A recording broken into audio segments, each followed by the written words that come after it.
नमस्कार दोस्तों, आपके साथ हूँ रहमान सैफी। जैसा विंडो पर देख रहे हैं, आज फ्रेम पर देख रहे हैं कि मलखान सिंह चौहान साहब मेरे साथ यहाँ पर मौजूद है। काफ़ी वर्षों का अनुभव है राजनीति में। निगम की कर्मचारियों के लिए हमेशा आवाज़ उठाई है और जो आवाज़ उठाई है जिस काम के लिए वो काम करवाया भी अभी तक का ऐसा रिकॉर्ड माना जाता है चौहान साहब का। चौहान साहब के पास पहुँचा हूँ क्योंकि विषय बड़ा गंभीर है, कर्मचारियों को लेकर है, निगम को लेकर है, बल्कि आज कर्मचारियों के साथ साथ निगम को लेकर भी है। बार बार देखने में आ रहा है जब से हड़ताल ख़त्म हुई है कि आधिकारिक तौर पर जितने भी अधिकारी बैठे हुए हैं उन सीटों पर वो बार बार कहते हैं रूल्स। एक नया शब्द पैदा कर दिया, रूल्स। असूल के हिसाब से काम होगा, जो आज तक शायद नहीं हो पा रहा था उनके कहने के अनुसार। यही मैं मलखान साहब से जानना चाहूँ, आखिर वो क्या रूल्स है जो अब कर्मचारियों पर और बाकी निगम के जितने भी यूनियन के नेता हैं उन पर थोपे जा रहे हैं। चौहान साहब, किस तरह के रूल्स देख रहे हैं कि वो रूल्स थोपने की कोशिश कर रहा है निगम प्रशासन, सभी नेताओं पर कर्मचारियों के हाथ काटना चाहता है क्या? धन्यवाद सैफी साहब। अब इस निगम ने एक नई चाल चली है हमारे कर्मचारी वर्ग के साथ। आज के रूल्स बताने लगे हैं अधिकारीगण। मैंने पूछा है कि अधिकारी से, वो कहेंगे सर आजकल जो फाइलें वाइलें आया करती थी या को तो कर्मचारी कोई हमारा परेशान रहता है, नेताजी हमारे काम करा दीजिए, तो हम लोग या करा दिया करते थे। अब अधिकारी कह रहे सर देखिए रूल्स से काम आना, कोई फाइल है ये आई है तो सिस्टम से आनी चाहिए। तो मैं कहा सर रूल्स कैसे सर बताएंगे आप? कि सर हाँ कोई फाइल आएगी तो आप डाक में डालिए और जब काम हो जाएगा। मैं ठीक है सर, मैं agree, I am with agree, आपके साथ हूँ।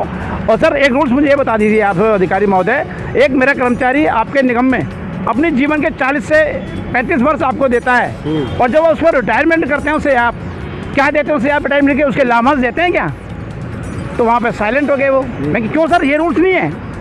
हाई कोर्ट ने कह रखा है कर्मचारी के तनख्वाह 1 से लेकर 7 तारीख के बीच में तनख्वाह हो जानी चाहिए, उसे देते हैं क्या आप? वो तो 23-25 तारीख तक पहुँच रही है अब। ये भी रूल्स हैं आपके सर?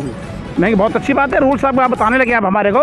एक हमारी डीसी महोदय थी, हमारे उपायुक्त महोदय श्रीमती दिलराज कौर, उन्होंने हमने मीटिंग की संयुक्त मोर्चे की, उसमें कहने लगी अब मैं आपको आपके लाभांश देने में, आपको परमेंट करने में, आपके डेथ के वोट बैठाने में असमर्थ हूँ, आप हाई कोर्ट जाइए।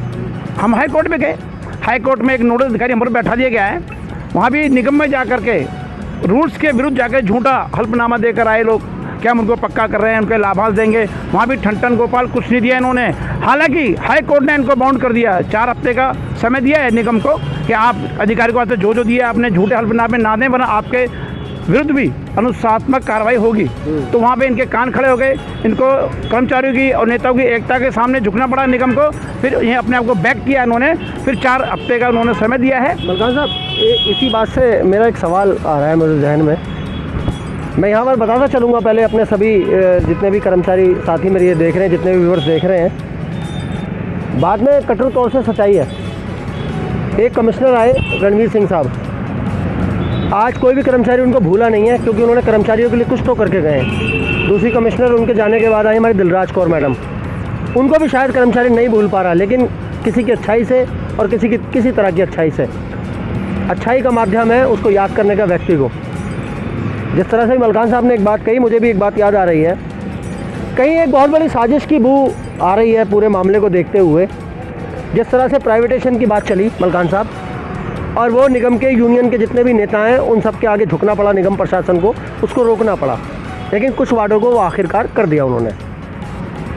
कहीं निगम के नेताओं की कमर तोड़ने के बाद सीधा प्राइवेटेशन कर्मचारी की जो कर्मचारी का स्रोत है उसको छीनने का कार्यक्रम तो नहीं बना रखा कहीं निगम प्रशासन ने? ऐसा कुछ लगता नहीं है सर? देखिए, ये निगम की अधिकारी बहुत बड़ी चाल थी, उसमें वो 100% कामयाब भी हो गए। उन्होंने हमारी जो यूनियन थी 30-32 यूनियन, उनके बीच में उन्होंने इलेक्शन करवा दिया। कुछ पक्ष चाहता था इलेक्शन, कुछ नहीं चाहते थे, लेकिन इलेक्शन हो गया। इलेक्शन होने के बाद 30-35 यूनियन ख़त्म करके 2 यूनियन हमारी फील्ड में जीत करके आई हैं।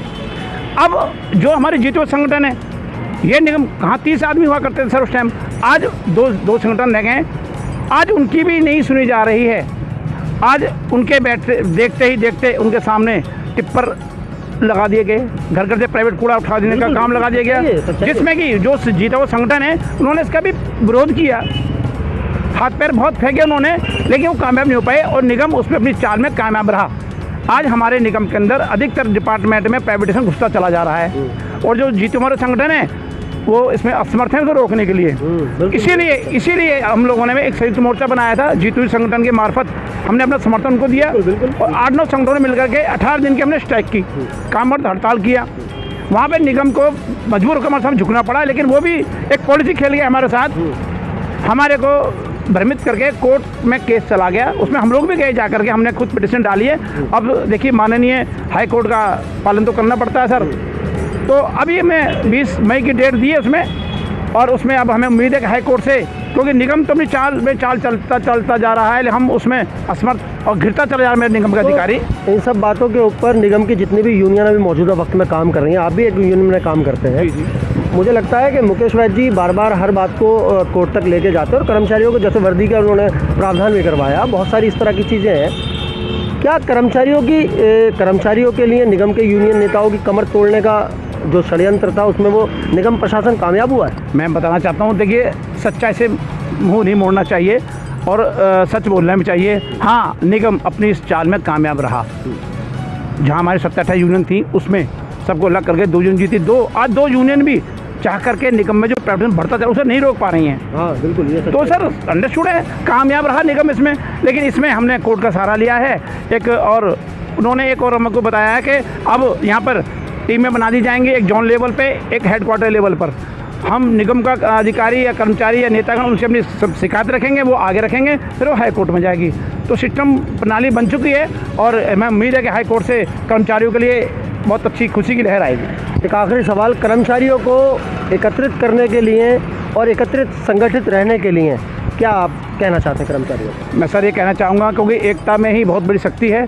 एकता के सारे ही इंसान कामयाब होता है, और आज तक इतिहास रहा है सर। एकता के सारे ही देश को आज़ादी मिली, एकता के सारे ही सरकारें बनी, एकता के सारे सब कुछ है। और आज देखिए अभी लेटेस्ट दिल्ली में आज 3 तारीख है, एक बहुत अच्छा मैंडेट मिला है रूलिंग पार्टी को, और जनता की आवाज़ भगवान की आवाज़ होती है, उनसे भी उम्मीद लगा गई थी हम लोगों ने तो। और दिल्ली की जनता में ने भी अब एक उनको फिर आज उनको गॉड गिफ्ट मिला है, 4 सीटें जीत कर आए हैं। और निगम की दुहाई दिया करते थे वो, चलो निगम में अब 4 उनके बढ़ गए। समय वैसे 1 साल का कम है, लेकिन आने वाला वक्त शायद स्थिति ऐसी है उनका अच्छा आ रहा है, तो उनसे भी उम्मीद हमारे निगम के अधिकारीगण कर्मचारी और हम लगाएंगे कि वे भी जो जीत कर आए हमारे लिए कुछ करें। और मैं तो ये कहना चाहूँगा कर्मचारी वर्ग के लिए, उम्मीद की किरण ना छोड़ें।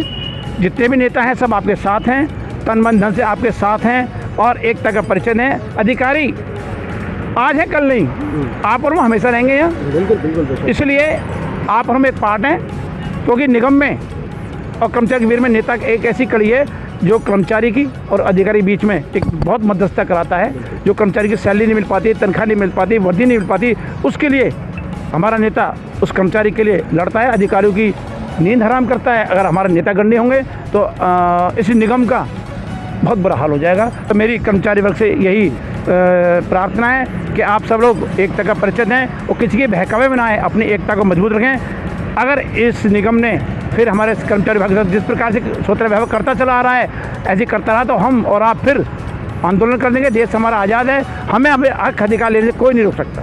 तो ये बड़ी बात है कहीं ना कहीं। और मैं एक बात और भी यहाँ पर सभी, जैसे मलकान साहब ने बताया कि 4 सीटें जो है आम आदमी पार्टी की बढ़ गई हैं, और बार बार आम आदमी पार्टी इसी बात को कहती थी कि निगम में आप हमें लाइए, हम आपके लिए कुछ करेंगे। तो अब वो वक्त आ गया, शायद बीती सरकार ने कुछ ना किया हो, लेकिन आने वाली सरकार जो अब बनेगी उसमें शायद कुछ कर्मचारी के लिए राहत की सांस मिल सके। तो दोस्तों, अगले मुद्दे पर इसी बात को आगे बढ़ाते हुए आपसे दोबारा मुलाकात होगी। जय हिंद, जय भारत, जय संविधान।